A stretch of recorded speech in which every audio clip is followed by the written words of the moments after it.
Heya folks, how's it going? Today we are talking about a game that I have been so eager to get my hands on. I think I perhaps mentioned this when I did a big order through drivethrurpg.com. There's been a few games that I've been really wanting to get my hands on, but getting them to Australia in print form was just nigh impossible. And while I do often print and bind games that I can't get physical copies of, sometimes the cost of printing a game and getting it bound versus getting it shipped from the US is just as expensive, or both options are incredibly out of my budget. I think late last year I emailed a bunch of different stores that I know get in some indie or smaller role-playing games with a list and asked if there was any chance they could get them in. Most places couldn't, and some never got back to me, but one place not too long ago got back to me saying that they got some of the games I wanted in. The lovely people who helped me out were from gumnut.com, so if you are Australian and you have any games that you haven't been able to get in, I'd perhaps shoot them a message as they've helped me out. I'm not getting any kickbacks from this, I've just wanted to mention that they were really helpful to me. Another small note before we dive in,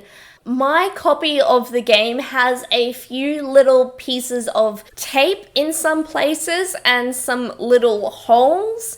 The game arrived in immaculate condition, I assure you.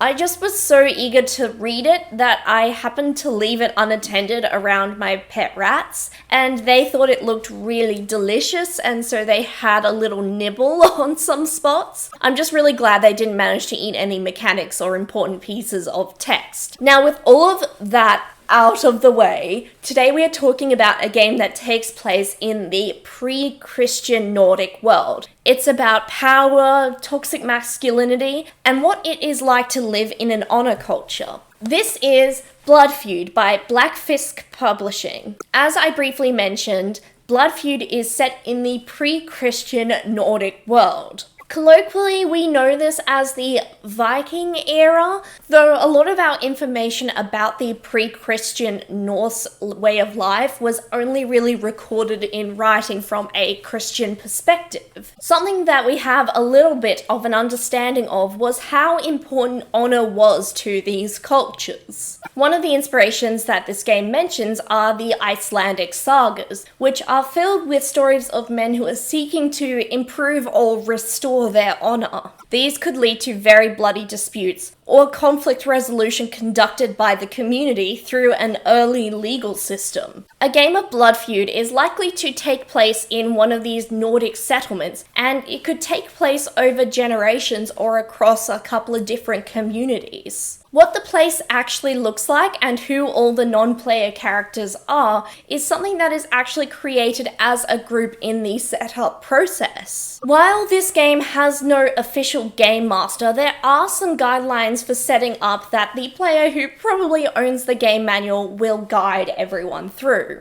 Some of these need to be read out loud verbatim. Blood Feud has a very structured setup and play process to follow. This includes reading out loud several of those passages to set up a tone and expectations of play. This game does have some dark themes that I think everyone should be made aware of. Players choose traits to describe the men that they are role-playing and their relationship to other men in their community. The main factor that the players are determining at this early stage is how they relate to these other men. Some men they will look up to and some they will look down on for different reasons. You also need to discuss if these characters want anything from the other characters, or any personal history that might be important context. This game takes place over various scenes where masculinity and honor are examined. One character is chosen to be the main character of the scene, and another one to be the antagonist to the protagonist. Everyone else at the table will then play the non-player characters in the scene. Most likely these are women in the community who observe these goings-on. These women are described using index cards and dot points during creation. The initiator and the reactor then play out the scene using various moves. There are some really interesting moves that players can choose from, such as sharing a bed, giving a gift, commenting on a woman's appearance, escalating a conflict, or striking a deadly blow. All of these moves have different effects on your character's honor. For example, I really like that the move sharing a bed with someone has different effects based on how these two characters relate to each other. Throughout these conflicts, players will be drawing tokens that will represent honor from a bag and adding this to their own pool or a pool in the center. Players contribute their own honor to the conflict, and once the conflict is resolved, the player who has won the most honor gets to take home all of the tokens. Once the conflict is resolved, the player with the most honor takes the tokens. Honor can also be granted at the end of the scene. Determining which character has gained the most honor is done by the other players who've been role-playing the women in the scene. They get to decide who has gained and lost the most honor in that scene and distribute the tokens appropriately. The main mechanical objective of this game is to be the character with the most honor tokens at the end of the story. This is absolutely a collaborative game. It's about telling stories together. But I think incentivizing winning the honor pool really gets players into a sort of thought experiment about what it would be like to live in an honor culture. I think it's really interesting and is extremely different to how we think today. I have to say, this is a game that is right up my alley. I have long had a personal love of the Icelandic sagas,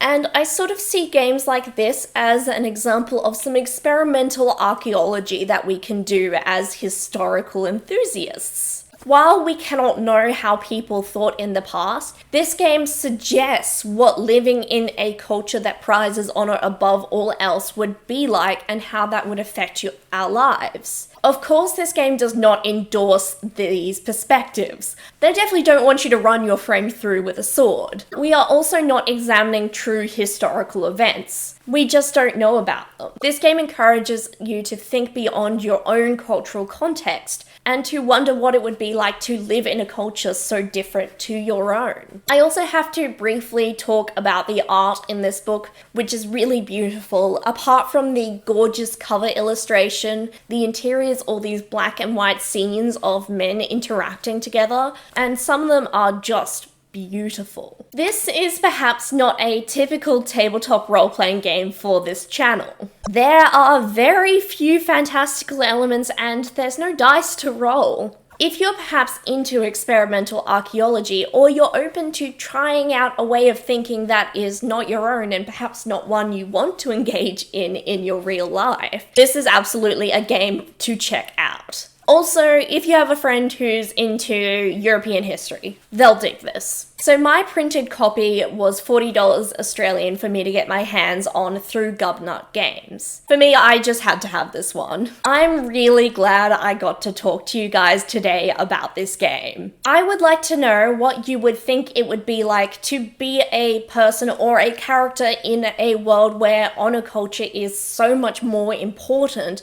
than it is to us today. What do you think that would be like? Or if you want to talk about the game in general, please feel free to leave a comment. While you're there, I encourage you to like, subscribe, maybe share with a friend. I hope you're all well, and I look forward to seeing you next time at the gaming table. Bye!